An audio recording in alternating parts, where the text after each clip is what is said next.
Yeah, wait, before this starts, Guinness, I have a question. We're What live. happens? Sorry. Oh shoot. Well, Oh well, I'll just ask it. 4 times. Dude, anyways, what happens when the Guinness stops walking? That's the question. Okay, wait. The stream was playing for a mid-second there, so for a second I heard you twice. What? Say again? All right. What's going on? YouTube? What happens when the Guinness stops Here walking? we are. Just shut up, Topeng. Let Zach start the fucking show.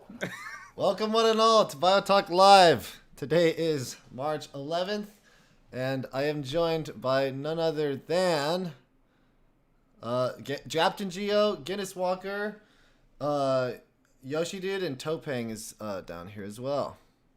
Yo. He's a little outside of the frame. I'm seeing it in my other monitor. Yeah, it's. I could actually extend this so that way. I have my little eyes of my avatar peeking over. Yeah. There we go. All right, well, welcome one and all. Thanks everyone for being here. We'll start off by talking about just normal things, but like with the video that I posted. But obviously, it always ends up kind of like snowballing into just all sorts of conversations about Bionicle and everything. Let's see who's here. We got BioScroll97. Good to see you. Masked Duelist Phil. Listen again to our legend.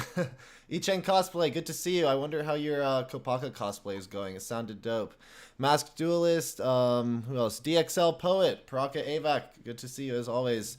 Umarok, great to see you. All right, what did people say? Bioscroll. All right, yeah, everyone just looks like they're all having fun. They're throwing out memes. Yeah, it's a lot of memes in the chat. He's got more Takua! What are you doing down here alone? We're supposed to be at the Coley match. No. Alright, let me do this. Yeah, now we can get everyone pretty evenly. There we go. Alright, so... That's better. Everyone in the chat, thanks for being here. Oh, still learning the ways of the Discord, still learning the ways of the OBS. You were doing well, young grasshopper. Yeah, slowly but surely. Alright, actually I can move this down to here. Okay. Yay, now everyone's on screen. Yeah. Alright, so what's going on in the live chat? Thanks for viewing, guys. I think as we get the conversations going, we can kind of give it up to you guys to give us topics to talk about as well. Obviously, the first state of business. Oh, Duelist, thank you so much. Yeah. BrickCon videos. I was just live earlier with my friend Yoni. His name is Thrawn's Revenge or Thrawn's Terminal. He does a lot of like rebrickable like Legos, custom Legos that people will sponsor him for, or like he'll get commissioned to do, and it's kind of like been his thing for the last couple months. It's kind of like been his form of income, but also a hobby at the same time. So like we kind of talked about all things Lego and Lego Stars and stuff. So it was fun to do that, and honestly I liked that people were tuning in, and some people checked out his Instagram and everything. So that was great, guys. Thank you for that. But to start the video today, we are talking about love. Is love canon in Bionicle? I don't know. What do you think, CaptainGeo? Yes. Yes, it is. It is definitely canon. For love to not be canon, you would have to make you would have to make Mask of Light non-canon. Hey, everybody's on. You'd have to make Web of Shadows non-canon. You'd have to make Legends of Metronui non-canon. I think Web of Shadows is easily... Web of Shadows is the most solid case. Because in Web of Shadows, they flat out mention marriage. Really? Oh, yeah, that's true. Yeah. They flat out... Now, I've been told... Specifically. I've been also, told. like, in Legends of Metronui, they have, like, the whole romantic thing. That's very obvious. Yeah, well, there's the implication with Mato and Nokama. It's interesting. I always thought... There are Mato some was simping for Nokama. it not being canon. I mean, I've heard that they're considered, like, semi-canon. Like, at least that's what Biosector 01 says. I made an image of I'm Kina and Matsui on the beach, and somebody flipped out over it. There's always somebody's gonna flip out over it. There's always those people. Can we legally change Sidorak name? Can we legally change Sidorak's name to Simparak? Yes, please. Make it happen. Big question is Sidorak even a good villain? I never liked him. Well, I think Sidorak's supposed to be a foil. He's not the main villain. He's the tertiary or secondary antagonist. He's the object. Redacted I the just real hate how that one guy who did try to do Bionicle Revolution, Fenna. Oh or no, not whatever. Fenna. Oh I god, genuinely just hate how like the person genuinely likes Sidorak. Fenna. Like as a kid. Wait, what do you mean? Yeah. Like, did he think like Sidorak was right? Oh no. Oh no, he thought Sidorak was a good character, and it's just like, Well, if you Sidorak mean good character as in like well written, yes. Good character as in like not like good on the good side. No. I mean, if you look into that man's like complete edgelord. So. Oh my god, yeah. Did you guys But I hear think- about from like Tectonic's video on Fenna? Like he was constantly mentioning like atheism and how he didn't like religion in general to like a very big Christian. It's like I think Yeah, I it's probably best to keep religion out of the discussion. yeah, It's best to keep religion and politics out of this. yeah. Because it always devolves into a shit It always show. devolves into something that gets people into trouble, and we don't want that. So it's This is interesting. true. Oh, don't want that. So it's interesting. I do want to like, I guess we'll stir more into like love is canon. There are, it's interesting. Like within the community, there are still a lot of fans. It sounds like majority are like on kind of our side on this, but there are still a lot of fans that will fight for it not being canon. Where do you guys think like that sort of stems from? Because I mean, there's some people that it's like they say like the movies aren't canon, therefore blah blah blah, or like. Greg has contradicted himself numerous times, but like has said it in the past. Where do you guys think it really like stems from? Because I would say there is a significant amount of people that are like super all just obsessed with kind of like getting on everyone's case about it.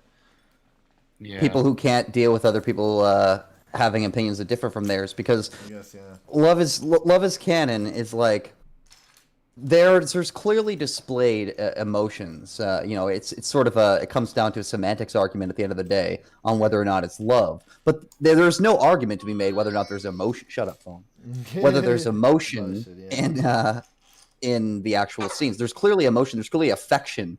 So that's like inarguable. And the people who are going to be like, oh well, but you see, this isn't and this isn't, and it can't be canon because this reason, that reason. It's like, what is somebody thinking that there's love affect in your belief? Like, if it doesn't affect you, drop it. But I've noticed this, and again, I only came into the Bionicle community. There's a lot of gatekeeping. There's a lot of people who like, no, it's got to be this way. It has to be this way. It has to be built this way. It has to be. This is how the story goes. Greg said this, and it's totally. Man, I mean, Greg, aka the George Lucas of Bionicle. I mean, he kind of just created a bunch of universes for no point practically too, so like...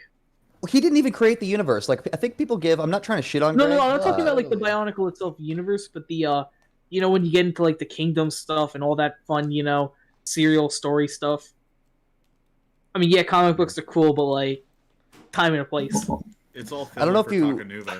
I know, I heard what Guinness was going on to though, which is like, it's you don't want to give like Greg any shade, but technically he wasn't the like originator. If anyone's idea, it's Bob's. Yeah. Like Bob Thompson was the one who had the concept of the pills coming down and being the whole, I thought that was Christian Faber. Thing. I thought that was Christian Faber as well. Was it Faber? Yeah, that was Faber. I thought it was Bob. I think it's Faber, him and Faber was the one that had the brain cancer, and he had to take pills every day for that. Yeah. So I thought it was Faber. I know for certain though. Like, so when I talked to Nathan First the last time a couple weeks ago, he said that like he didn't even know who Greg. When we said Greg Farsty, he was like, "Who?" No way. We had to tell him. Wait, we had really? to tell him who Greg was. So Wait, there was what? an enormous Is amount. Greg accredited so, in the films at all? Like, is he? Wait a minute. Don't think Oh, so. They I didn't don't know think so. who Greg Farsty was. He gets No, a special thanks at the end of Mask of Light. Huh. It's possible. It's possible the Creative Capers people would have known who he is. I don't think we mentioned. I think. But yeah, the composer did not know who he was. Wow. Recently watched Mask of Light because I'm writing a review for it, and I don't know about you guys, but do you guys like watching credits? Yeah, no, I do. Sometimes. Yeah. I watched the credits Depends on from time to For time. that movie, because there's so many great voice actors, and it's like, ooh, I get to see Scott McNeil, greatest voice actor of all time. But still, at the end of the movie, they do credit Greg, but only as a special thanks. And that's only in Mask of Light. I'm not sure about the other ones because I have not gotten to their writing of their reviews yet. My understanding, though, is that Greg basically, he did the comics and he did a lot of the novels following Hapka, her one After attempt. I think Chronicles, he did it. everything, I think, right? Yeah, after Hapka. Yeah, but only written though. Like, so he did not have any involvement with the movie team at all. It sounds like. And, yeah, that's like the entire reason why he hates Web of Shadows. Probably. Or at least he hates. I think the only thing he hates, if I'm correct, is the fact that Mattel wasn't the villain. Really? He wanted Mattel to be the villain? Well, not like I don't mean like villain. I mean like the one to turn evil, like Lekama. I think that would have actually made more sense. That would have made it definitely would have. Because Lekama's turn is Mattel being ugly would have been the motivation to actually work with Rudaka in the first place. Also, because you'd already established Mattel's vanity, it would have made more sense. Yeah, and that's why he was like very adamant that he did not like that movie. I'm not sure, I know he at least did not like that part. But whatever, I'm just a Legends of Metro Nui fan, to be honest. HQ Bacon says Greg Farshty is 2/3 genius, 1/3 dude just trying not to lose control of his ever-growing, decades-long canon. I wonder if that was a reason, they gave him the special thanks at the end because he stepped away, or in a way, maybe, during production was whatever, this is a movie, it's not my Bionicle. And I wonder if maybe that also does... not by Bionicle. Yeah, that all stems from how fans For the are longest split. time, I thought the movies weren't even canon, to be honest. It was ambiguous for a time because of the novels. At the same time. This brings back the whole thing of love, right? Yeah. Canonically speaking, Matoran don't experience the emotion of eros, the lustful or sexually attracting love, but they feel agape and philos. Yeah, I'd agree with that. Totally. So basically, just every Matoran is asexual. Basically. Yeah, I'm alright with that. That sounds cool. Right? I mean, that doesn't mean did they or love, did they not say that don't Agori have actual sexual relationships? They do. Well, yeah, they are. They're just Agori do. Agori are mammalian. Same with Clitorian. That is so weird. Kind of like it's kind of like the Transformers, how they were built by organic creatures, so they had those kinds of. To be honest, when it comes to Transformers, it kind of depends because it's you have the original comics, which is they are what is it? I'm talking about the cartoon in the '80s that still, it kind of depends on. They always flip flop. You mean? Yeah. Transformers canon is always shifting, but considering Transformers is still in production, almost 40 years later, and there's 7,000 different canons happening at the same time. Yeah, the only true canon is the movie canon. You gotta follow the Michael Bay movies. Dude, Transformers G1 canon is different from Armada canon, is different from Energon, is different from from Prime, is different to the Bay movies. It's just I noticed so you got IDW, and then the reboot of IDW. The Transformers canon is so malleable, and it's pick and choose your own adventure type of thing. So it's it doesn't even matter. I was specifically talking about the Transformers, the show from the 1980s that everybody loves. And I'm more of a Beast Wars guy, to be honest. Beast Wars was awesome. Dude, never was a Transformers guy. I was into animated growing up. That's fascinating. I mean, technically, I grew up on animated and Prime because I grew up in the heyday of the Hub Network. Do you guys know what the Hub Network was? Oh, of course.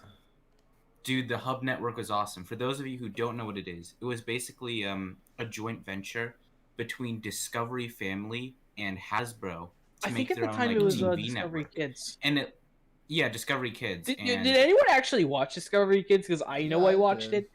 Discovery Kids was around when I was a kid. Yeah, that's what I watched. I never heard of it. You know what? It would host all of Hasbro's shows for their different toy lines and cartoons, and they would do reruns of old shows. And it sounds like it was just after my time because I don't remember anything about this. And another thing they did, which was also really cool, is they did reruns of Alf and Happy Days. So that's how I watched Alf. It's also I grew up with G1 because I watched the G1 cartoon reruns on the Hub Network. So I pirated it like I pirate anime. Dude. went on like I know There's I no went need on. to I think pirate I went on. since it's available for free. I went on like Anime Flavor back in like I think it was Anime Flavor. It was one of those sites like you remember back in like the heyday of like the anime pirating sites. Yeah. And they had I the don't. original Generation 1 Transformers, and that's how like for the most part I watched it for myself. And then I watched the entire Generation 1 canon up to Beast Machines, including the Japanese stuff. Yo, nice. Like That's funny. When it was still when the hub was still Discovery Kids, I remember there being like that the Trading Spaces show, Mystery Hunters, and that one like Ghost Story show. Yeah, I was actually what I wanted to talk about for a second is can we start a hunt for the lost prehistoric planet episodes? I'm trying to. I'm not even joking. I probably would not be here if I didn't see those. And I'm trying to find the episodes after the dinosaurs because I have the dinosaur episodes on DVD, but I never made the stuff with like everything afterwards. That's sad. Wow. All right. What are people saying in the chat? This is for Hub Hookie had and Ask Maku. Megatron. Wait, what? Pookie and Maku. You know what? Let's Let's ask not even go Megatron. into the Ask Megatron thing because that gets a little political. I don't even know what that is. Wait, Ask You know what? Megatron gets political? Is this Yes, like it does. Transformers No, politics? No, real world politics. Let's not get into that. E-Chain Cosplay Wait, says... wait a minute. There was real world politics in Ask Megatron. It's a clip that's I think Maybe aged not in... kind of There's badly. Ask Greg, which is funny. What I mean is let's not go into that one because I know where that one leads to. Dude, Megatron says a racial epithet on Ask Megatron. That's crazy. I had no idea. He gets canceled on Twitter. It doesn't. At the time it wasn't political, but like watching it in the year of 2021, it's kind of political. I do not want to get into it right here and now. I'm not gonna like get into it, but I want to actually see this. All right, Transformers. E-Chain Cosplay says, if love gives just another reason for someone to do what is right, to fulfill their duty, or to achieve their destiny, then I believe that is an important thing the universe should exist in this universe. Totally. That was kind of like my thesis statement at the end there. That's kind of like what I was saying earlier. Exactly. Like the Matoran species do not feel Eros, but they feel Agape and Philos. And Masked Duelist says, to be fair, Matau should have been a villain because he's that big of a jerk. Masked Duelist says, the only reason Vakama turned evil is he starts representing the other tough for treating him like crap. I can see that, definitely. I mean, he's also, like, the main character of, like, the Toa Metro. Another thing for, like, Matau is that, like, he was making a lot of, I guess, sexual comments towards Nokama. Right. With, getting compliments from Rudaka the same way that she was complimenting Nokama, Matau would probably be really, really excited about that. Which would mean it would make even more sense for Matau to have gone bad instead of Akama. Yeah. Because this presents a problem. Like, go ahead, Gio. Finish your thought.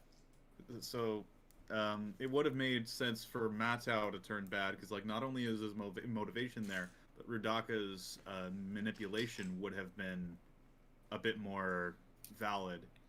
True. I will say the end scene where Matau has to like kind of bring Vakama back. It's kind of that was like out of nowhere. It's a good scene, it's a but good scene because he was giving Vakama so much shit, and it's like he's the leader that he has to realize they need, and so in a way has to kind of like deal with his own issues there. I really like that moment, honestly. I think it would have worked. I think it would have worked the same way, reversed. Yeah, honestly. maybe, yeah. Vakama saving Matau. You know what? I'm yeah, but I feel like it would have made more sense for their characters if it was, like... That's actually an interesting topic. I'm gonna say that is the, I prefer Legendary Born to, Web of Shadows. No way! That's to be honest, for me, Legendary Born, it's just a lot of, like, for me, it's, like, so much... No, I hear it. Like, wasted potential, and I think that's what I love about that movie. Can I confirm a suspicion here? Do you mind telling me how old you are? 17. Okay, as I thought. That makes sense. So this may be a hot take. But here's the thing. actually I grew up with the original 3 just because they were free on YouTube, in parts. Yeah.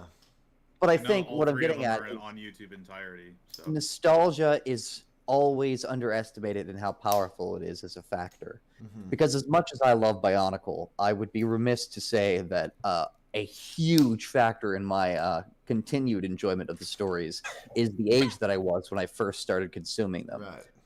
It has a very, very profound impact. I mean, the things that you grow up with, the things that you consume during your formative years, have a profound impact on the things that you'll enjoy in your early 20s and stuff. This is true, which is why I can understand how you like Legend Reborn, exactly. that was like your first physical copy movie. I didn't even get a physical. I only got it to be honest, I think in 2016 I got it physically. Oh, but did you see it on TV or on YouTube when I illegally uploaded it? The moment I found a copy and got copy striked. 1 second. That happened. There was a small moment on my YouTube channel. Wait, you got copy striked for uploading the Bionicle movie? It hadn't even come out in the United States on DVD yet, but someone internationally somewhere had ripped an HD copy of it on torrent. This is in the early days, 2009 of online pirating, and it was LiveWire or something, but I downloaded the whole movie and uploaded the whole. I uploaded the whole movie to YouTube, and I don't know what I was thinking. And it was up for maybe an hour or two, the entire film, and people were watching it, and fans of mine were watching it, and then immediately got taken down. That's especially since that was the Broly movie in 2009. That was the time when copyright holders were the most brutal about the days of Viacom versus YouTube. It's nuts. The days of Viacom versus YouTube and just generally corporations. I still can't believe I did that, and I can't believe my channel was allowed to kind of get away. That was wild. Yeah, that was. You're like the guy who uploaded the Broly movie. I think where that movie came out. And it's Universal Studios technically owned it. I don't know what I was thinking, dude. Yeah. You were in what, middle school, high school? I was in 8th grade. Yeah. Yeah, well, you probably weren't thinking. You were in 8th grade. Oh man. You were. I could assume that you were thinking hey, this isn't in the U.S. I should probably put this on YouTube for everybody to see. And then you don't know how copyright laws work. Yeah. I also was in the oh, this is gonna blow up and break the internet sort of mindset too. Hot take. You're trying to get famous.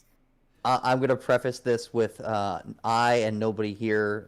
I speak for nobody but myself, and I do not endorse that you steal.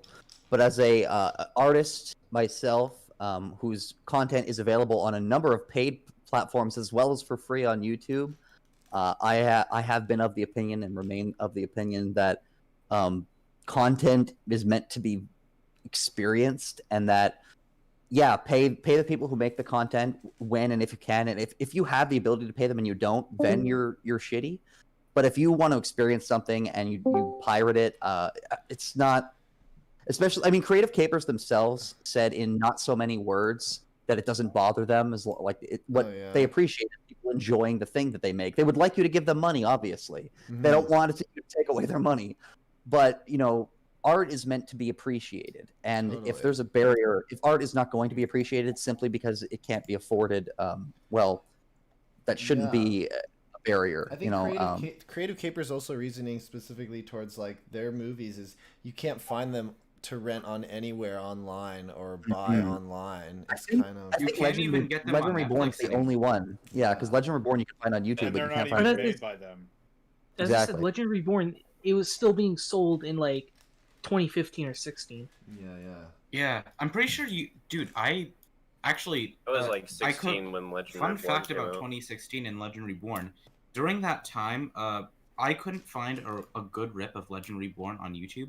So I used the ancient Netflix mail service to get the DVD of Legend Reborn to watch it. That's wild they had it. That's wild that they would have had it. Oh my god. Yeah. If you haven't seen it already, by the way. I knew it because they had it at one point on actual Netflix. But then it got removed. If you guys aren't already following, follow Creative Capers on Instagram. They recently posted, as they said they were gonna. Capers has an active Instagram? Oh yeah. Yeah, they just recently posted the little animation test they did that got them the gig to make the Bionicle movies, and it's Liwa. It's a little creepy, honestly, but it's really cool. It's like Liwa doing the fucking the from what's it called? Dirty Harry. Yeah, Dirty Harry. Yeah. I saw that one too. Oh, it's that It's one. like, I think I know that you one. fire 5 shots or 6. You gotta ask yourself one question: do I feel lucky? Well, do you, punk?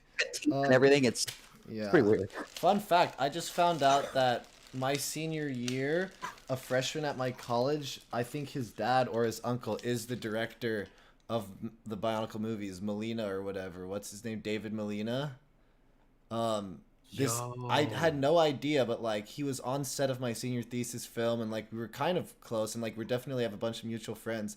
It's like this whole time I had no idea until I checked Creative Caper's Facebook, and I saw that this guy I went to school with was following it, and then I went to his photos and I saw him in photos with the directors of the Mask of Light and all those movies. So I'm trying to pull that connection soon at some point, because that was wild. I was like blown away. Dude. I like had no idea. Like I could totally like interview the guy if I wanted to, honestly. Especially if it's his That'd be dad. really cool. Dude, that would be a great thing for like an episode of BioTalk. No doubt, of course. Yeah, I like. Also, I could if I'm not gonna believe say, that. But small world, you know, California. We could Wild. ask them their opinion on The internet in Canon. and of itself is a small world, just like the real world of your city is a small world. The internet is like a little city. You run into people in the same neighborhoods. Like, hey, what are the odds? Yeah. Anyways, that was wild. Okay, what are people saying in the chat? Let's see. Web of Shadows had the janitor Vizrock, says Umarok. It Dude. does. Yeah, With the, like he's a like moving 2-second the little scene. floor cleaner. Dude, the Best janitor character is in the rad. film. That's just them having fun, you know? That's amazing. Dude, that was the best character from the 2005 story. I wonder where he's at now. Dude, Rudaka Yeah. simps for the janitor Vizirac. Yeah, right? That's how much of a Chad he is. The Legend Reborn is on YouTube, but you have to pay like $15 yeah. Yeah. Just like to it's buy a- it. But it's if you on, like, want to rent Amazon it, too. you can pay $4 for it. That's really expensive though. It's a lot of money to pay to I watch know. that. It's a lot of money. Yeah. What? Especially because Legend Reborn is like arguably the least good of them. Okay, Funny here's enough, when I looked up Let's the see. Legend Reborn, it showed up like Hammerfall, like the power metal band. Dude. Aces asks, who's your favorite Paraka? You guys can go first. I would have to say Thok. Zach10 all the way. He's the coolest. Yeah, Zach 10 probably for me too. Between I'd Zach have Ken to and say Hakan. He's on. Is it just me, but I don't really like considering Vizon a member of the Paraka. He's not technically. He wasn't a member of a Praka, he was just a Skakti. Right? Ah, yeah, right. Half Skakti. He was a half Skakti. Half Yeah, half Skakti. Skakti. But he Oh, was then- at 0 point a member of the Paraka. He was just sort of there, and then he left. Outta there. He was created and Bionicle, he betrayed the Paraka like- immediately. He's 'Cause, like, Bionicle. all the marketing wanted to call him, like, the 7th Paraka, but, like, he really never was in the story. He Yeah. was an accident though, wasn't he? Like that's the whole thing. I mean, Well, I yeah, wanna- but, like, What did Vizon look like before he got the Mask of Life? But after he'd been, separated from Vezok. There's images of it in the comics, I think. Is there? Yeah, from what I remember. I'm sure you Like, can he just find looked He like looked Vezok, not that like- different. Yeah, he didn't look that different. He just looked kind of like skinnier. Just like a skinnier Vezok. Yeah, like really like bare bones. Cause I that's the mean, to be idea. honest, I mean, I isn't kind of am- Phazon already just skinny Phazon? Yeah. What an interesting idea. I mean, I kind of always imagine that same thing when he's fused with the his Olmec. I just kind of imagine that like he never changed really, but like, I guess that's just more of a how I always kind of thought of it. Okay. Bakama is a relatable character. Dry Culpre Ray says, it makes sense so that Matao saying he believes in Vakama being able to lead them and make the correct decisions for the group that allows Vakama to realize that he had friends and that they had to work together to win. I can relate to this situation, being a manager at a grocery store for a while. Well, yeah, I mean, I can kind of see that as well. Like, I see that side of it for sure. E Chang says, I bought The Legend Reborn for $2. Wow. Dude. Faki... Drakiopire says, I really wished I owned all the first 3 Bionicle movies. I have 2 copies of the Legend Reborn, and I wish I made more movies after that. You can buy on Amazon. I saw like a Mask of Light DVD for like $30, brand new, sealed. So you actually can. The reason I brought that up is because I bought the Mask of Light movie on DVD in like 2012. That's how I got into Bionicle. And the thing is, I don't know where it is. I'm gonna go downstairs and see if I can find it. My folks still have. If I can't, I'm going to be distraught. I still have all of them. I'll be right back. I probably would have them at my house, but I haven't thought to look. I never like threw them out or anything. I had my mom like make a pact that anything with the words Bionicle on it was saved. I think I still even have my old Bionicle shoes. Definitely still have everything. My parents have all 4 Bionicle movies in their like little DVD drawer. It's so funny. I guess my dad probably would if I asked him.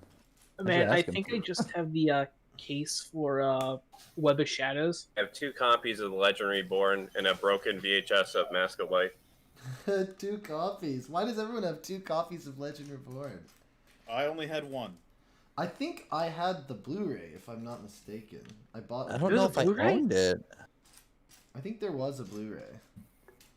Because that was at that age, I was into like collecting Blu-rays because I was like, oh, you know, they're better than DVDs or whatever. I feel like it wouldn't look that much different, you know.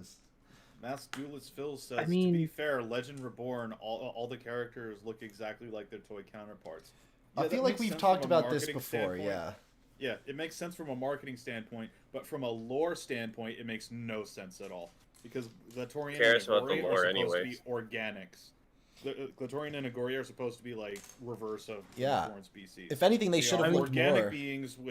They are organic beings with metal parts added on. Right. Whereas the Matoran species are the other way around. And there you go again with like Greg Farshey probably really wasn't in close contact with them at all when it came to making. But I think he wrote the scripts, right?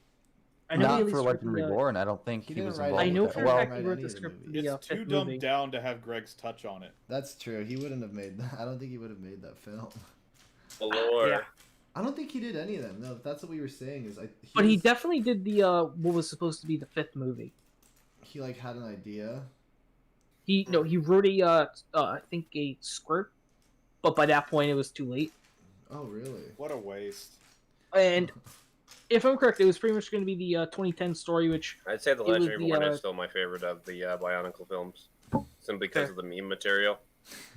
But I was just saying, like, at least from what I know about the 5th movie, it was supposed to follow Mon Nui and friends fighting the Elemental Lords inside the maze or something. I don't really know. Yeah, I mean, there were hints at that in The Legend Reborn.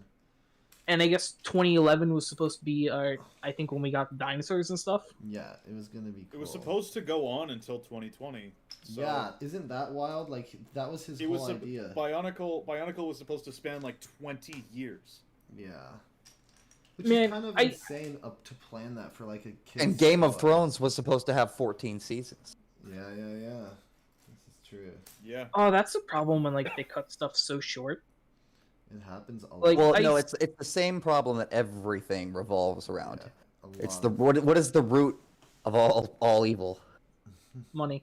The love of money. There you go. It's not money in and of itself. It's the love of money that is the root to all evil. For me personally, I think like I just wouldn't have minded had like a more of expanded like when it came to like the 2009 story, because I feel like it's just such a good concept of okay. You spent all this time in like this one place, and now the villains won, and now you have to follow a new group of heroes as they, you know, the ultimate goal is to fight, you know, this new big bad, the original big bad who has won. I mean, I just think that's a great concept. I think the mystery was the most integral part of the success that G1 had. Yeah, this is true. I think about how like I was a Bionicle fan from the very beginning, but as I've said before, I didn't have access to the internet until a few years later. I didn't know every single piece of story, so the bits that I got were from the instruction booklets, the occasional comic if I got it. So by the time I got to like 2003 and I'd seen the movie, there was already like this mysterious element, like, ooh, what is this? So much was unexplained, and the more, it's a problem with a lot of media. The more you explain shit, the less interesting it becomes.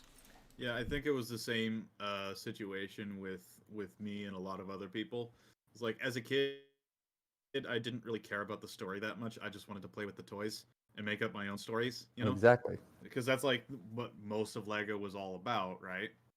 So, like, as an adult, coming back to like read the stories from like the media that I had, and thankfully the Biomedia Project has all of it just in an archive. Like, and it has a reading order too, so you can get absolutely everything out of it. Oh, then you got that Biological Chronicle PDF.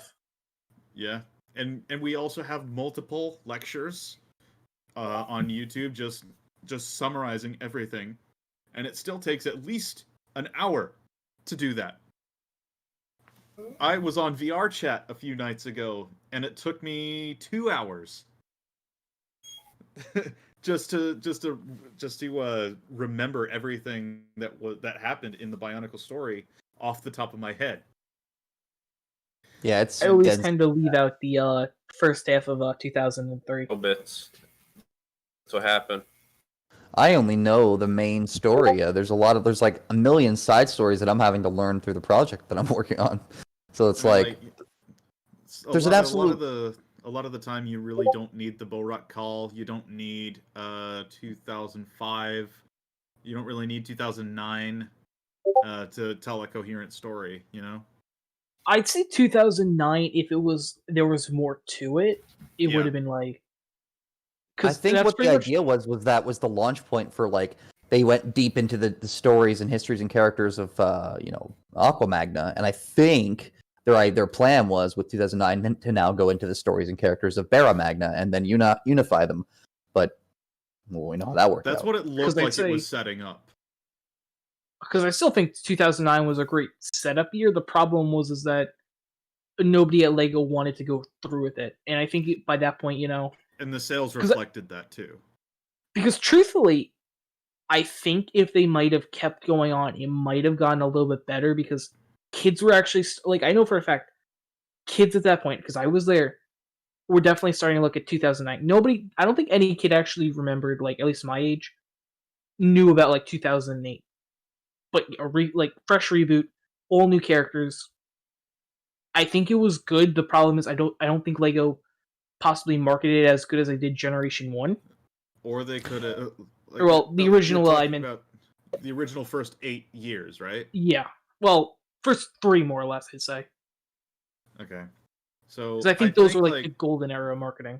Yeah, like 2009, it looks like definitely for sure that it was supposed to be a setup year for everything. They were going to add Malum into the case somehow. I don't know how. He was like in there for a couple mini stories, and then he just wasn't there anymore. Hey, Constorm Entertainment, how you doing? I'm just reading the chat here. So let's see. Like, yeah, 2009. Other BioTube is here. 2009, I feel like could have been a good year, but Lego, as you said before, Yoshi, Lego didn't want to work on it. And I'm believing that the sales for the toys were also waning at that point. They were. The sales were, but I think it definitely could have been a very, like, I think if they didn't put enough, like, what they should have put into it. And that's, I think, the problem is that after, like, the original, I think Lego, like, when it came to Bionicle, marketing was amazing originally. But, like, by, like, 2009, Lego kind of lost the concept of marketing long ago. They were kind of half-assing it. Bionicle as a toy line is not and was not, unfortunately, an indie band.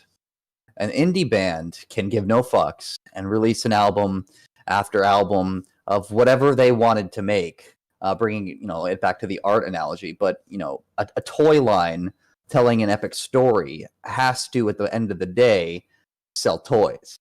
And if it's not selling enough toys, the story can be as good as toys. Then you're done. I mean, I'd still arguably say that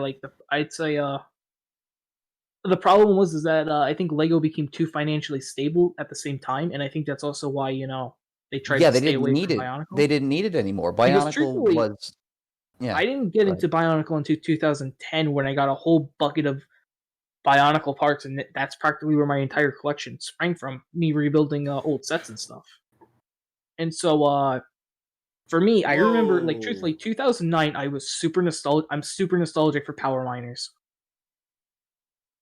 That's like the orange and the lime green? Yeah, those sets, I didn't even have a lot of them, but I am extremely nostalgic for them. I think that and Atlantis, those were the two things that those I remember going are running on 10 years old now, so those are the things that really put me into the Lego kind of sphere. I wonder where Zach went. He's just gone. I mean, he vanished. There was something wrong with my computer for a bit. Maybe. I mean, because it's crazy because I was born when it was only 2003, so it's I couldn't experience the golden years like everyone else did. Yeah, that's actually kind of fascinating. I think getting an opinion from someone like you who, they were 7. You were 7 years old or so, when you got into Bionicle, and yet it had just pretty much ended. And I actually would say that you guys are totally right. That also they didn't need Bionicle as much anymore. Bionicle, I think its main pull, and Guinness said this, and it's 100% I think correct, was that in those first 2-3 years, there's just so much mystery involved. It is literally everything is you're discovering new things, and there's hints of previous civilization. They have old tech mixed with this kind of barbaric island living tribal. I just think that whole aspect was the perfect hook. And it pulls you in, and with the music and everything. I think that is actually the number one thing that made Bionicle sort of stand out, was really a lot of that, just that pure mystery and all sort of uncovering of things, because you'd go to the Bionicle website and just the way they'd phrase the character bios and the island and everything still had this sort of intrinsic value to it. Absolutely everything about the presentation of early Bionicle was mysterious, and it lured you into this world. I think for me, the sound that defines Bionicle. Everybody knows those classic animations from 2001 of each of the Toamata. That little sound that plays right at the beginning before the Bionicle logo. That ooh. There's the wind and the sound of that distant choir. That for me is what Bionicle is. Dude, it is totally. this incredibly inviting. It gives you just enough to get interested, but still, when it's done, it leaves you wanting more.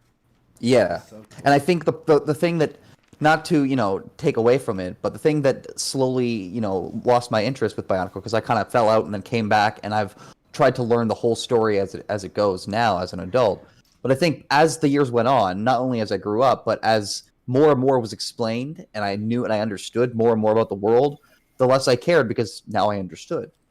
And the mystery was retained, but up to a certain point, eventually, when you know who Matanui is, it's that was really cool. Okay, now I know. Yeah.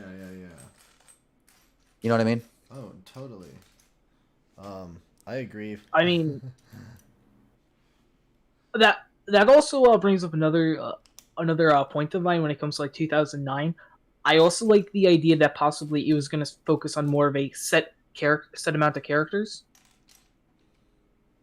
It was going for the next 10 years. Look at Ninjago, extremely successful with how they did it. And that was what Bionicle was going to do, and that's the worst thing, is that they weren't able to do that. And I will say, because when I interviewed my friend about watching The Mask of Light for the first time, he brought up the point where he was very much into those first couple of years, Tahu, Gali, Kopaka, these kind of characters he knew. but because it moved on to the Toa Metru, and we know like it's the Turaga.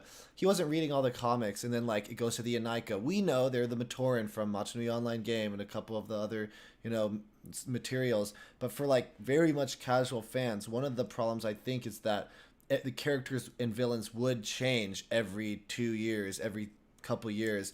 And for anyone outside of the kind of like hardcore fans who were reading the books, reading the comics, it definitely alienated people. And I can hear what Yoshi is saying, that like it sounds like their plan was for 2009 moving into 2010 and even 11, it was still going to be Akar and Kinu all with like Matanui and kind of like still maintain those main characters, which is probably kind of is kind of what they implemented in Ninjago. It seems to me the series had Star Wars sequel trilogy itis, which is to say there was I think that's the right thing I'm thinking of. Where there's a bunch of material that you're expected to know going in, and if you didn't read any of that material, or it's not the sequels I'm thinking of. It's all the like the side films, stuff like that. It's like there's all this stuff that if you don't know, you didn't read this movie or this comic.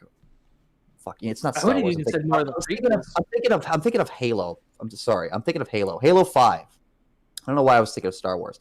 Halo 5, where like the story just jumps in, you have no idea what's going on, and if you don't read this comic and that novel, you won't even know where the story is going. And Bionicle, that problem existed in 2001, and then it got worse in 2002, and it got worse every single year after that, because every year the story got thicker. And if you weren't following every single piece of media, every book, every comic, because it was spread across multiple, then you wouldn't have the full story, and you would be missing pieces and not know what's going on. I think that's why I'd argue that 2008 is kind of a bad year for like story-wise, in my opinion, because there's so much going on, and it's so complex that it kind of like lost the charm personally for me. Even though there's like some great sets, like personally, I love the almost all the Makuta, the Toa were all the Toa. Need to say any more?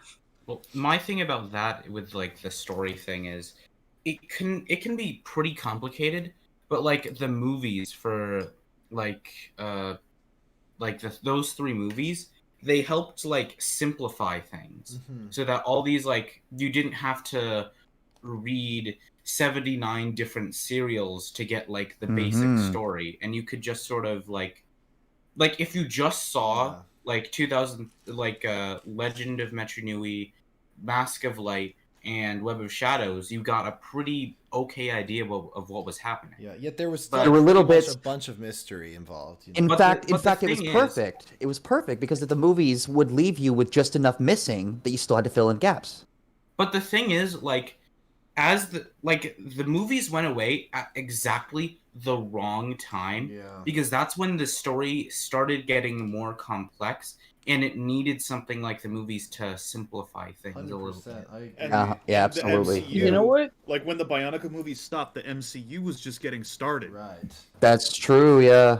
So Lego immensely dropped the ball on this type of stuff, because like it was like as soon as 2005 ended, the very next year Iron Man came out. Oh yeah.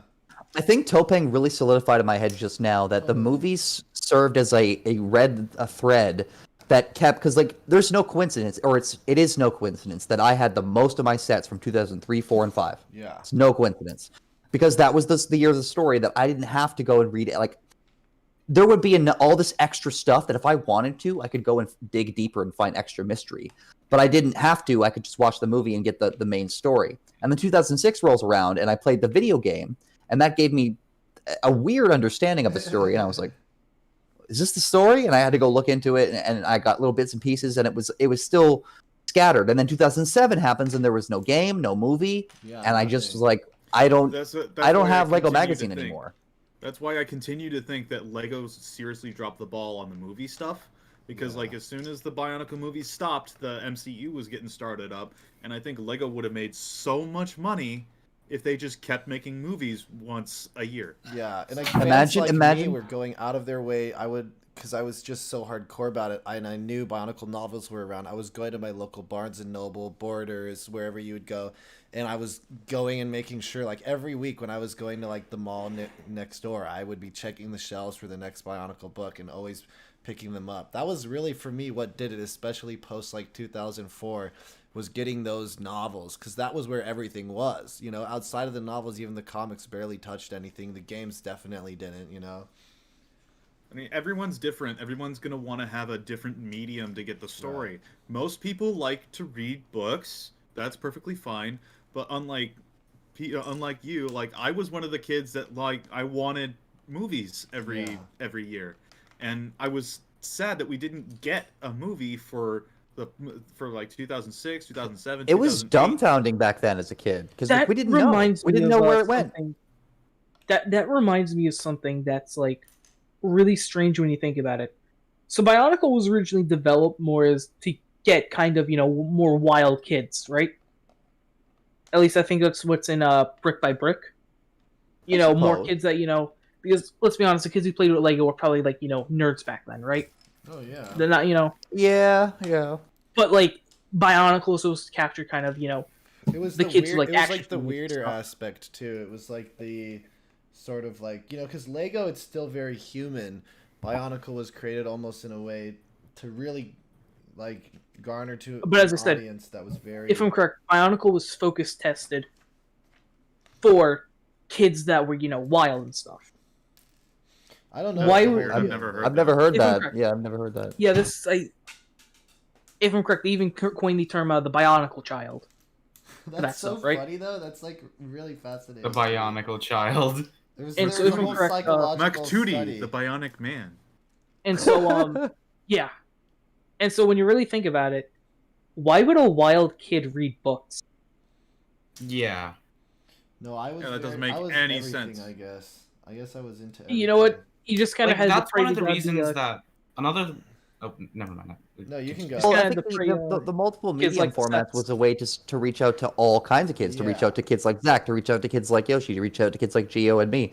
It was they touched every base they could. Their tendrils stretched as far as their reach allowed it. But back then that wasn't the hot thing. It wasn't the hot shit to have a streaming service television show back then. I'm not even talking about streaming services. I'm talking about like a show like even have like a Lego show. Like you have to think back to 2001 with the Ninjago. 2001 TV was like a joke. It made TV, like television, TV, like, daytime television. Literally, the phrase "daytime television" was a joke. Yeah, it was a joke in and of itself. Daytime television. They hoped to God that like maybe their movies would get onto, and they eventually did to like Cartoon Network. I think was the main one that would like. Yeah, Cartoon Network. I know Toon, Disney. And another thing, you know, they actually got on all three, if I'm correct. Yeah, another thing was that like doing CGI like for a TV show was nowhere near as it didn't happen. Yeah, it was very as like useful as it was back then. Because like right now, like CGI is usually reboot. That was like the most you got. I mean, I was gonna say Beast Wars because you know I'm a huge Beast Wars fan over here. Animation was incredibly expensive. It was incredibly tedious. It remains incredibly expensive and incredibly tedious. But think about, you know, exponentially increase that by 10 or 20, and you go back 20 years. It was So but the thing is, like Beast Wars, the animation was the only thing to sell the toys, but Lego had like Lego Magazine, the games, like a bunch of other supplementary material, and like the movies. So, like, they probably wouldn't see a TV show as a worthwhile investment, especially since, like, animation and, like, animation capabilities and the people who are skilled enough to make good 3D animation or, like, regular animation just weren't as available at the time. So does anybody know, like, an actual answer of why they stopped making the movies? Besides, like, oh, it was costing money, or like, I don't know. It really comes down to being that simple. When I talked to creative capers, they were like, you know what, Lego didn't have the money or the interest to keep it coming because the sales weren't reflecting what they wanted. What you got to remember is that in 2004, that was the big year when like everything changed for Lego. I think 2004, 2005, and that's the year where like all the molds got practically destroyed. 2000 basically with Mask of Light. Wait, what happened with the molds? From with 2004. yeah, it was like 2004, 2005 ish. Pretty much, they got a new CEO who practically went in and like completely changed the way Lego works as a company, for better or for worse. Depending on if you're a guy who likes parts, probably it's probably for the worse. But I mean, business wise, I think probably for the better. I don't totally know about all that, but I'm not saying you're wrong. So maybe you're right. It was probably for like a cost saving move, even though the only things that sold was Bionicle back then. Yeah. With the movies, I got the impression from Terry and Sue that like at the beginning with Mask of Light, Bionicle or Lego really wanted them to use this as a promotional tool, and then with each subsequent movie, they gave the team more creative freedom because they cared less. And by the third movie's release, they just didn't care enough to do a fourth movie. They were giving less and less oversight and just being like, okay, yeah, we'll do the movie because I guess we decided that movies are going to be a thing. That's so. And then eventually, just like it's not happening anymore. Wow. Yeah. That makes the most sense though, and I mean you would know it's because you've had direct contact with them about it. Yeah, I mean.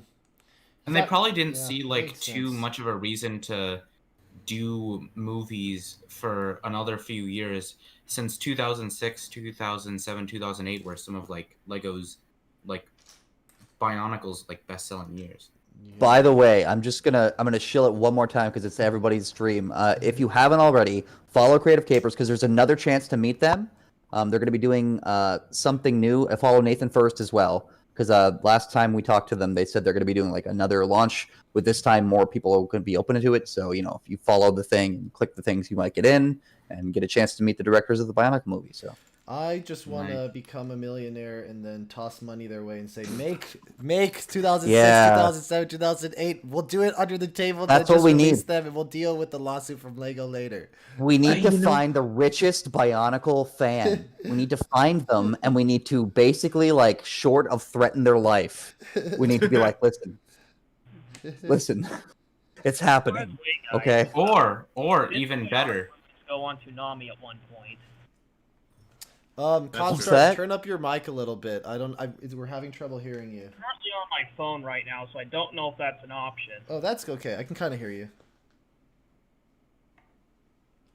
We can also just like turn up his audio through Discord. Yeah. Like right click on his thing and turn up user bot. Yeah, go ahead and say what you were gonna say. Do you guys remember that the Bionicle movies were aired on Toonami? Yeah, they were at one point. Yeah, I remember they would do set giveaways. I was about to say that's where the Platinum Evoke was given away. Wait, isn't that where they showed? Yeah, that was for Toonami. Was it Toonami where they showed the extended ending, or was that somewhere else? That was Toonami. Wait, there was an extended ending? Well, there was an extended ending for Mask of Light that advertised Legends of Metro Nui. Yeah, okay, that's explained a little bit of the plot. Like it is new dialogue from Vekama, though. Yeah. If you haven't heard it. That is. But I have not heard about it like whatsoever. No, yeah, look up Toonami extended ending for the Bionicle movies. Not, it's like it's not just anything too new. Yeah. Yeah, it's pretty cool, but it's more of a novelty than anything. Yeah, you know what? I mean, if we can get Creative Capers back to do Bionicle 2006, 2007, 2008, like I would be totally cool with helping that out. Like the idea of when I talked to them, they at least made it clear that the possibility of another Bionicle movie is not completely dead in the water. It is incredibly unlikely.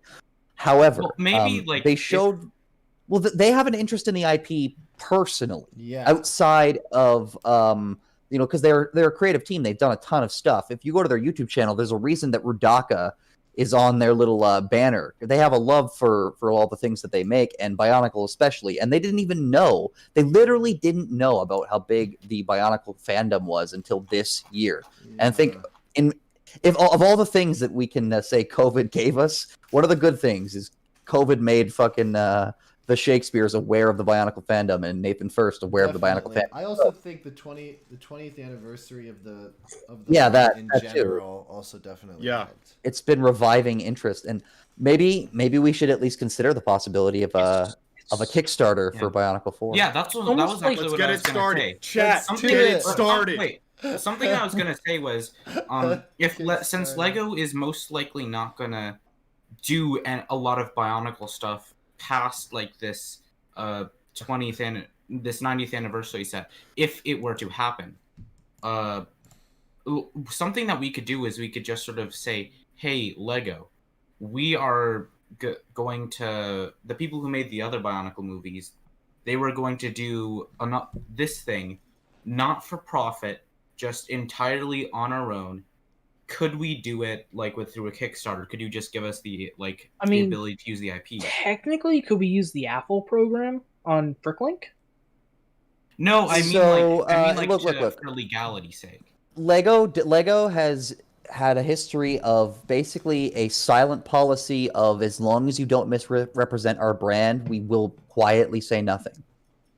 So it's not technically legal for us to have, all of this, like a lot of the stop motion stuff, like it's ambiguous. A lot of the Lego stuff, it's ambiguous whether or not it's been fair use or not. But Lego's not really taking a lot of people to court, and they don't care. They don't care as long as if you make a video and you're like, you got Lego figurines saluting Hitler and stuff, maybe you get in trouble. But as long as if you're making a Bionicle movie, no, that's probably happened more than a few times with someone animating Lego Hitler. I mean, that one guy who made the Lego Auschwitz. I don't know if the guy who did the Lego World War II battles. I doubt that even he's gotten in trouble. No, yeah, if you haven't seen those, by the way, look those up. They like seeing this stuff. I mean, to be honest, it's all free marketing. Just say, don't say anything and just let people buy your stuff. Let me put it this way: Lego is absolutely aware of the team making the Bionicle Quest for Matt Nui game. Yeah, They've talked with them. Definitely.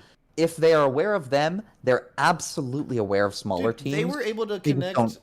They were able to connect with the original voice actor from the commercials. Yeah, Tony. What's his How name? the hell do you do that? That's. I was trying. We were trying on Twitter for Project Ignition 3, but we couldn't get a hold of him. And they probably because they'd already snagged him. Yeah. But that's wild. Oh. How's Ignition 3 going? Tony Wedgwood, that's his name. Lego would only really have a problem if let's say somehow we kickstarted it, got the movie to be made, paid all the people at Creative Capers the same amount that Lego did, if not even more. Maybe back when they made the originals, it would be if we were distributing it and making a profit. Yeah, if there's money involved, that's when they're gonna care. That's why creative or what did I say? Kickstarter is maybe the wrong thing. What we want is that what's the thing where you do the signatures? We want to show that there's so maybe GoFundMe or whatever it is, where we show that there's support for the idea. And if we can get enough support for the idea and show that to Creative Capers, maybe they can pitch something to Lego. That's I think that Lego. I don't think as unlikely it is. No, I don't. Well, that's the only. I think the only avenue though, because I don't think Creative Capers has any rights. They don't retain any rights, so they wouldn't. Even if they wanted to, they would have to go through Lego. I just don't think Lego would be interested at all in anything Bionicle unless they saw all they would need is the permission of Lego though. Interest. Yeah, that's what I was talking about before. The only likely scenario for this to ever actually happen is if, say, we got a petition, we sent it over to Creative Capers to show the interest. They say, okay, we're going to say something to Lego. They say, Lego, could we make Bionicle 4? And Lego says, as long as we're not involved and you just want to do it, we don't have any, and we don't have to pay anything, and you pay us most of the profits, okay. But the odds of all of that happening and Creative Capers being okay with basically all the profits going to Lego. Don't do that. Don't give me hope. Exactly. I mean, at the same time, another thing that they could do is they could do a Patreon thing for the animator, for the animation team is separate from this, and then I think the only other way is pro bono. And it's because I don't think Lego would care. What are because the thing was they're doing Creative Capers is not doing they're doing stuff, but they're pretty much just doing small animations for Disney and stuff from what I've seen and yeah, they work with Disney mostly as far as I know. Well, actually, that's good because Disney and Lego have a very good relationship. Wasn't Creative Capers with Miramax? That's Miramax was the distributor of the DVD basically. Yeah, because Miramax got put out by Disney. Yeah, this is true, but yeah. I remember that's also a nostalgic thing, seeing, because like I had never seen like Miramax logos, but when I watched Mask of Light, 200 times on VHS as a kid, wherever I went, wherever I was, whoever family house I was at, and like they were like play with the other kids, I'd go in the other room and toss on the movie.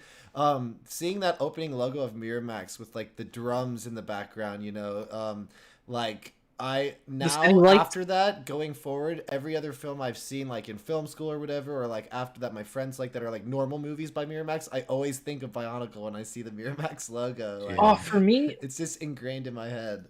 I think I have the Miramax release of Godzilla vs. Biolante. I mean, Miramax, they've done a bunch of stuff. I got that at like a Tractor Supply, if you know what those are. If people want to actually fantasize about the real possibility of a Bionicle 4, I think there's only two ways. There's the way that I outlined, and then there's a combination of that and excessive pro bono voluntarism. Exactly. So this is the other thing I'm thinking. Who is the biggest name in Bionicle community to this day? I think I don't know. LJ. It's hard to say. But what's about big name or big money? I have no idea who has big money. If whoever the biggest name is in Bionicle, several of them. Let's say like 4 of big Bionicle people with several thousand subscribers, big influence to this day. I don't even know if that exists, but if say that those people messaged, professionally the Creative Capers team and said, "What if we could show the support exists? Would you be interested?"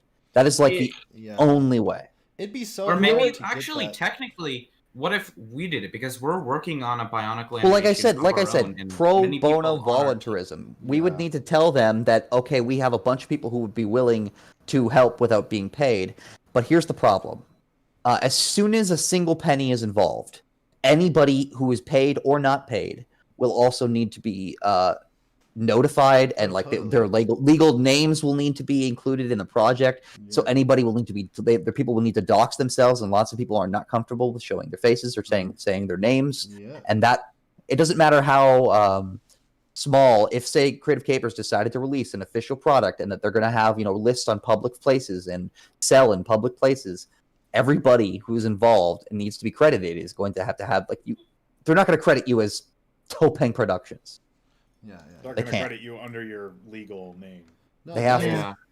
But I mean, like, that's true. But like for certain people, like, if there's enough animators, if you have like 7 of them, and one of them is Topeng, like, if you went to Creative Capers yourself, and you let's imagine this whole scenario played out, and you were on the roster of people they were going to have hired to do pro bono work, okay? And you pro bono work for them, and you animate Bionicle 4. Bionicle 4 comes out. 10 years have passed, okay? Bionicle 4 was actually successful, made quite a lot of money, and you're sitting there in your apartment like, where the fuck are my royalties? I never actually signed a contract. I have a case. Uh-oh. Yeah, that's their problem. That's why. That wasn't the argument I was gonna make. The argument I was gonna make is like if enough people, like are animating, and they're all using their legal names on the thing, and say, I'm not actually. Never mind. We could talk about it all the live long day, but it's obviously something long term, Look, it's not impossible, but it is highly improbable. Personally, I would be fine with putting my legal name on one of these. You know what? Most of us are. A lot of people. Lots of us would, but lots wouldn't. You know what? Yeah. Well, I mean, the people who wouldn't are what probably let Yoshi go. Yoshi's been waiting to say something. Go ahead. I just noticed one chat member.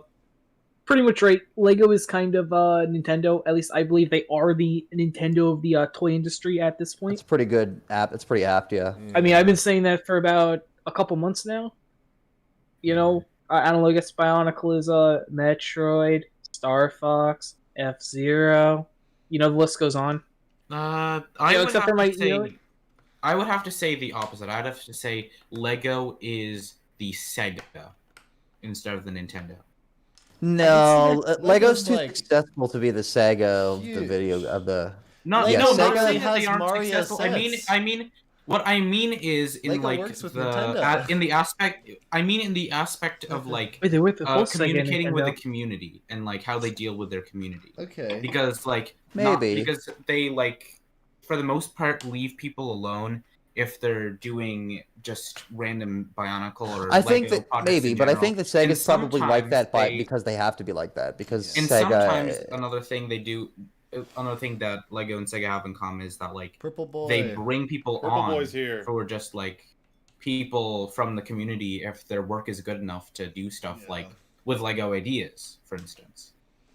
I just think it's so cool that Creative Capers is who they are and that they're willing to be like admit they like the movies they made and everything. Like, honestly, like because so if people don't know, it's a married couple team that made the movies, and they are like, I've never seen a pair of directors.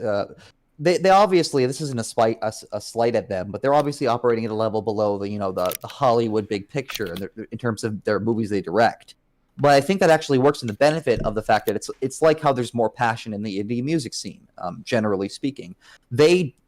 I could feel the passion from these people. They enjoy what they do. They love showing other people what they've done, and they love, giving people the joy of experiencing, art that changed them. When they love to hear people.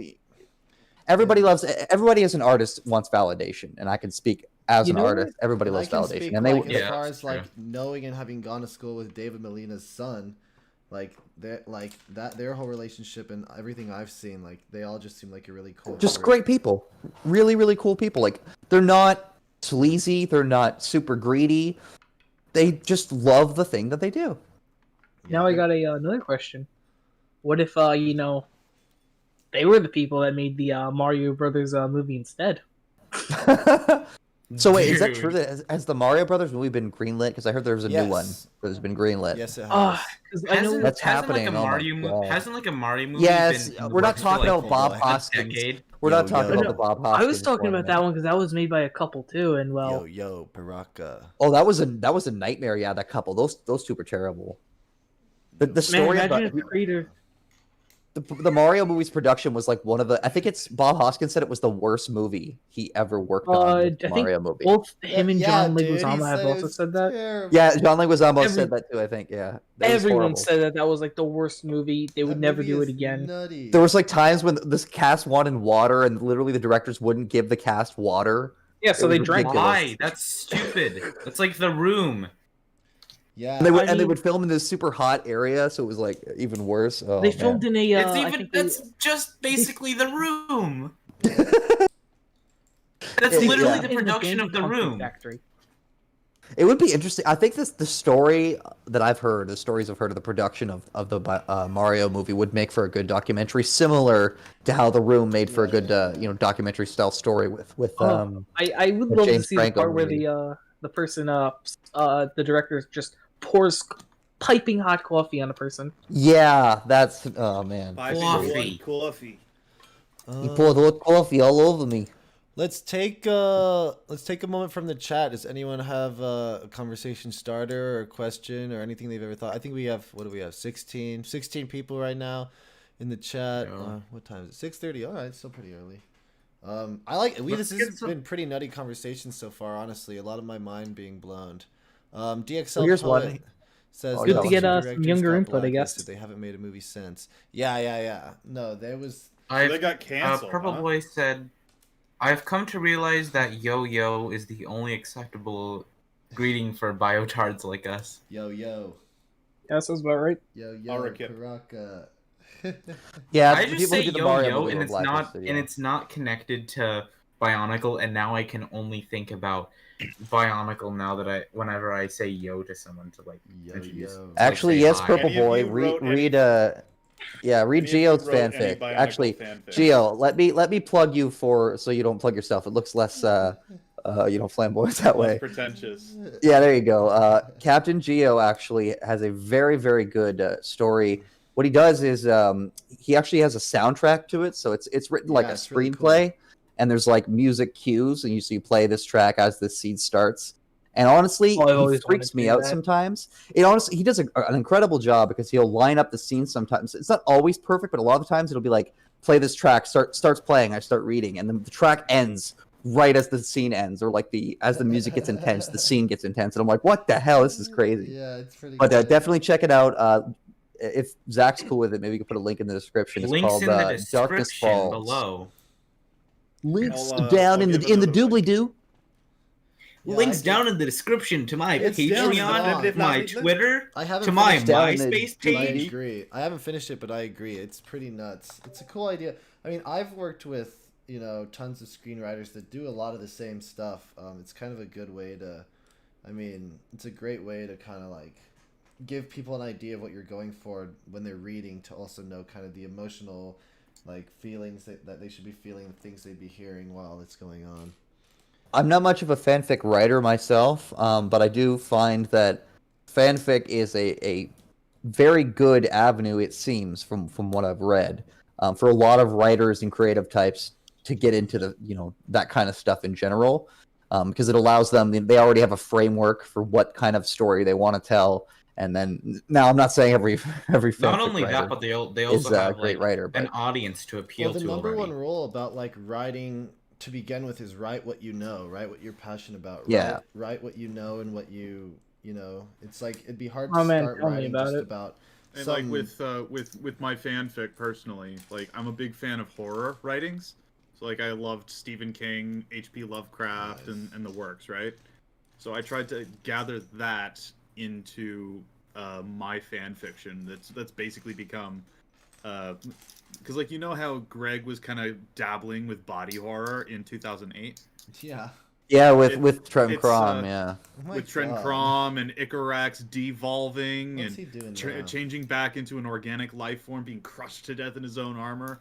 Yeah, I like the Eldritch thing in episode 3, the plane of destruction. I have a character in Darkness Falls. His mask power is to create like little visions. It's kind of like Karzani's mask power, but it's different. Karzani with more Lovecraft. Yeah. I mean, you know what? I know exactly how that is, because I've been working on a Transformers kind of stop motion thing. I have like a couple episodes done. Been taking a lot of influences from a lot of JRPGs, because that just happens to be where I draw a lot of influence from.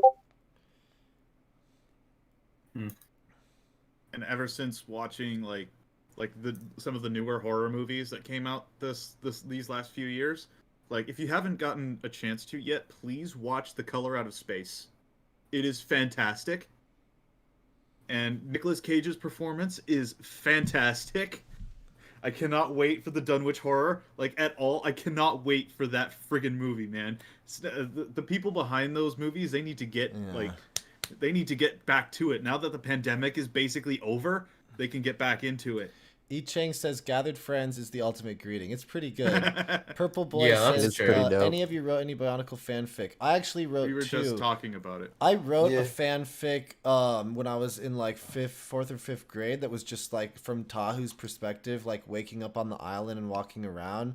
And then I wrote another back when I was starting YouTube in like 2008, all about Takanuva, and it's like he goes off to this to another dimension, and on this like version of an island where like the Borak swarms have taken over and everything, and he gets into like this like helicopter like sort of vehicle, and I don't know, I just remember writing that, and I have no idea where it would be now. It was on like some sort of blog website that I was using at the time. Man, you know what, that reminds me, I always wanted to do like a kind of documentary styled nature documentary styled series about Rahi.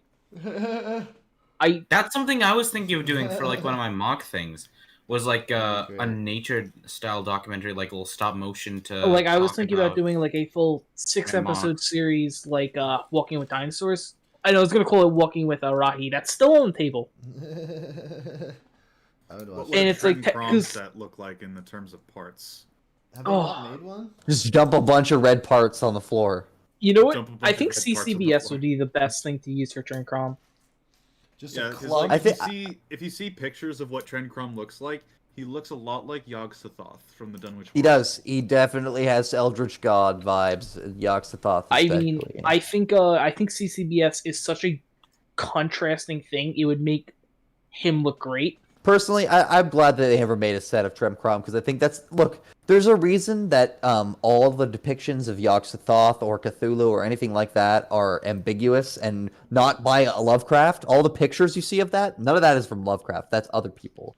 And similarly, I like it being people ambiguous. Is what I'm made saying. those pictures. Well, that's one thing. Other people made those pictures from the descriptions that he gave.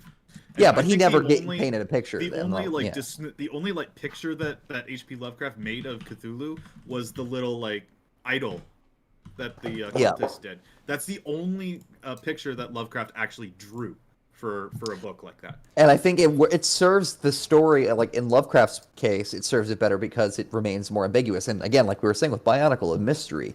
So I think, especially for a character like Trem Crom, I wouldn't want. I'm glad they never showed us him explicitly. For anyone in the chat, I wouldn't want them to. What Trem Crom looks like. These are like a lot of the ideas that have like surfaced on the internet. They never showed what Trem Crom looked like specifically, but there's a lot of Lovecraftian vibes that we get out of it. You know, this man, cool. I was about to say, oh, what was it? Yo, look at that. I was about to say he was a Greg created character, but then I remembered the mod knew the online game existed. Yo, guys, it's Trem Crom. Oh my god, it's just a tractor. I found Trem Crom. Some of these are nuts. This is crazy. That's pretty good. Oh, that was on Biss a while ago. That one's pretty cool. It's literally Cthulhu. Trem Crom, man. Well, there's a difference. There's a difference, like, but it definitely like takes... Cthulhu is a big like squid dragon thing, and Trem Crom is just like a mass of like a central ball and like tentacles just spewing out of him. And if you look at him for too long, you go insane. That sounds a lot like something Lovecraft would do. Right. Because he did do that. Speaking, I guess, because like Greg Farsi had a bunch of like, obviously like, he was inspired by a lot of different things. Does anybody have any idea what he's doing now? Like, is he really like retired? I know his whole thing. I thought he was still writing Ninjago. Yeah, I think he's still writing. Ninjago. Oh my god! Really? Wow. Yeah, he still works. That's why the TTV canon contests are going on, because he's the only person that can actually canonize stuff legally. Does he still work? He can't. No. My goodness, it's weird. no. It's like weird. There is no such thing as legal canonization, and please don't believe in such a thing. There's no such thing as legal canonization. Look. Canonization. You cannot. Everybody gets their panties in a twist about canonize this, canonize that. Why don't you just believe what you think sounds cool, and that's it? Or at least I think when it comes to the models and stuff, maybe not the other stuff, canonize this and that, Somebody believing something contrary to something that you believe affects you in zero ways. And I'm not speaking to you specifically. I mean the general you. I'm just saying, people take it. I'll never be able to relate to people that have an issue with somebody else having a separate headcanon. It's like, it's a thing. Oh well, deal with it. Everyone views each story in a different way. Exactly. It's as simple as that. Yeah. What if Trem Crom looked like that villain from Ben 10? You mean Vilgax? Vilgax? Woo! Deep cut. That's kind of what he looked like anyway. And Vilgax also looks very Lovecraftian anyway, like when he's not in his armor. Wow, deep cut. But I'm talking about like OG series Ben 10, like original, like 2007, Alien Force, and Ultimate Alien. Those three. And I think never got the fourth Ben 10. one. I don't know why. Like there were four series, and then there's a 2007? reboot. Yeah. It's one of those things that's been around like my entire life, practically. Yeah, like Ben 10 came out like almost 13 years ago. Man, I remember like just watching that just because I couldn't wait for Pokemon on Boomerang when that was still a thing. When my family were gathering with friends for New Year's to do like a bird show, there was a kid with a Ben 10 reboot Omnitrix. So the missus is beckoning me, so I'm gonna take off, guys. But Zach, thank you for having me. Totally. It's been a pleasure. Later. No problem. Peace. See you later. Anyway, so there were four. Yeah, crisped, exactly. I mean, it's like canonizing Dragon Ball G. Yeah, no, I agree. It's really hard, honestly. At this point, I don't think they're ever. Well, GT's just not canon based on like a lot of simple facts. Like completely, if you're reading the manga right now, completely rewriting it, like everything you know about Dragon Ball. But I don't want to get into that too much. No. Go read the manga. When did we get to anime from this? We always turn back. We always get into anime. That happened the Chris last time. Raptor says sequel trilogy isn't canon. No one can tell me otherwise. I'm gonna assume he's talking about Star Wars. No, he has to be talking I about agree. Star Like, Wars. yeah, I same can here. feel it. Also, Disney agree. legitimately like talked about not uncanonizing it, and to me, that's basically the same as them saying it's not canon, because if they even considered that, like. Well, so here's to talk about Star Wars for a second, and I was talking about it with my friend Thrawn's Terminal, or Thrawn's Revenge on Instagram, that was on my live stream earlier today. Essentially, like, it's looking as if they're kind of doing alternate universe going forward, especially with a lot of, like, the TV stuff, because everything happening in Jon Favreau's universe now, I guess you could call it, even though we still only have Mando. Yeah, it's what's his name? Pulls from Legends and it pulls from Extended Universe, and so I think in a way they're gonna like find a sort of middle ground of like going from like universe to universe. Like if you've watched Rebels, there's like the World Between Worlds that was introduced. That whole thing, while for a lot of like I'd say OG Star Wars fans that like grew up with the originals in theaters, will be like that's kind of too weird for Star Wars. It is technically a thing, and I think Disney. It is canon.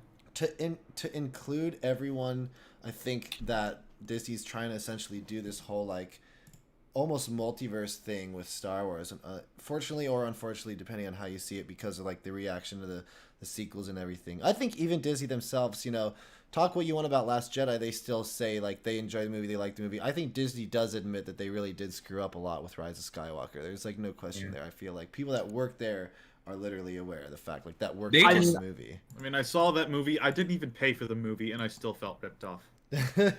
I mean, Dude, I saw Rise of Skywalker in theaters. It was it was the second to last movie I saw before lockdown happened. The last movie I saw in theaters was Knives Out. That makes sense for a lot of people. Yeah. Tiberius Codius says, I've been working on an audiobook podcast, reading the Bionicle books. Just finished Tales of the Mask. If you're interested, check out Reading Bionicle on any podcast platform. Dude, that would be awesome, because for me, that's the whole thing. It's like, I want to go through every single Bionicle book, but like reading because I don't have the physical books with me. They're all up back home at my mom's house. But if I had like an Audible or sort of like podcast where someone was just like, you know, going through the books, I would totally listen to that, because like I want to deep dive, since it's been so long, into like every single thing that happens to those characters, because you know it's like you can only scratch the surface. I'm also working on like getting my fan fiction like made into an audiobook format, just so like in case people don't want to read, because it's like my fan fiction is about 70 pages long or so, and it's not even done yet. It's not even halfway done yet. It's already 70 pages long. So I was going to be working on making it an audiobook format. So in order to do that, I need voice actors. So I've been talking to people around the community, and I have gotten takers. Some roles have been getting taken up. So if you wanted to get a role, contact me through Discord. I'll take any role, man. I'm down to do anything. I'm down. One of the cool things about being on Montanui Rising is that there's a lot of talented voice actors there, and I've been wanting to make a series for a while. I have like at least some sort of a plan for what I want to do, and the thing is, like, half of the characters are girls, and I don't know a lot of most people female that like actors. Bionicle. Yo, Tiberius Codius, I found it. Reading Bionicle. That's awesome. Oh, you have. But with Montanui Rising, there's like quite a few female voice actors. Holy who would be. Whoa. That's awesome, man. I'm gonna check this out. I just subscribed. Wow, that's awesome. Wait, what happened? Well, just the Tiberius is saying he's doing audiobooks of all the Bionicle books. So please continue. The voices are awesome. The inflection is very compelling. Let's do it. The narrator really puts energy into giving the characters energy and tone. That sounds awesome, dude. I'm gonna check this out. Wow. All right. Maybe you have filled that void that I needed. All right, guys. I hopefully I'm not cutting it too short, but I do have to go have dinner. But this has all been really great. Honestly, I like the conversations we were having today. It got really interesting. Thanks, Guinness, for having been here earlier, and Constorm tuned in, BioTubeTV, and then, of course, Yoshiedude, Topeng, and CaptainGeo. Let's plan to do another one. You know, I always try and keep in contact with the Discord. We didn't have one last week because I was quite literally, like, working on set. But I'd like to do one next week at some point, so let's keep in contact. I think Thursdays are usually pretty good as well. But thanks, everyone, for coming here. Thanks for watching. Bioscrow, DXL, Purple Boy, Crips Raptor, Tiberius, CMOS, Ichang, all you guys in the chat, DXL Poet, Clips Films Melbourne, Mask Duelist. Yeah, there's a lot of, who else do we got here? Yeah, I said CMOS, everyone, you know, Mask Duelist, yeah, all you guys, Jacopi, Umarok, Aces, HQ Bacon, yeah, all you guys, thanks so much for tuning in and enjoying this, and we'll see you guys next time here on BioTalk. Peace out. Laters.